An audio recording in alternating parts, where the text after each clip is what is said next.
Yung alaga ko na poodle. Hindi siya actually poodle talaga. Mix siya. Napakahirap pakainin. Ayun, pinagluto ko siya ng kamote. Ayan. Takaw niya. Kasi nag-worry na ako sa kanya na hindi siya kumakain. Yung mga dog food niya, nasasayang, nakastack ng ang dami-dami. Pero yan ang pinagluto ko siya, nilagang kamote.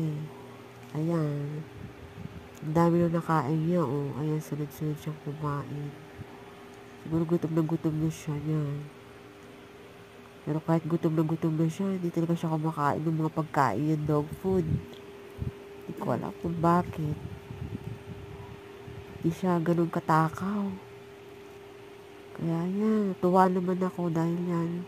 Sa wakas, kumain na rin yung alaga ko na yan. Ay, nako.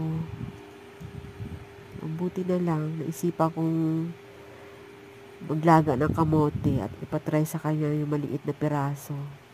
So, nung kinain niya, ayan, tinutuan ko na talaga siya para sa kanya.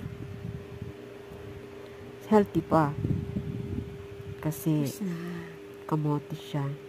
Walang preservative or ano pa man. Safe ang alaga ko. Happy? Takaw na ubos niya. Love ko yung puppy na yun eh. Laga ko eh.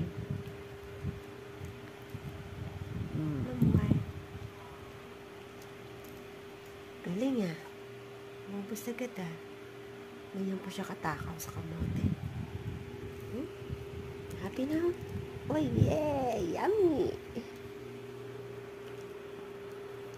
No more. Okay. Now, finish. Still want more?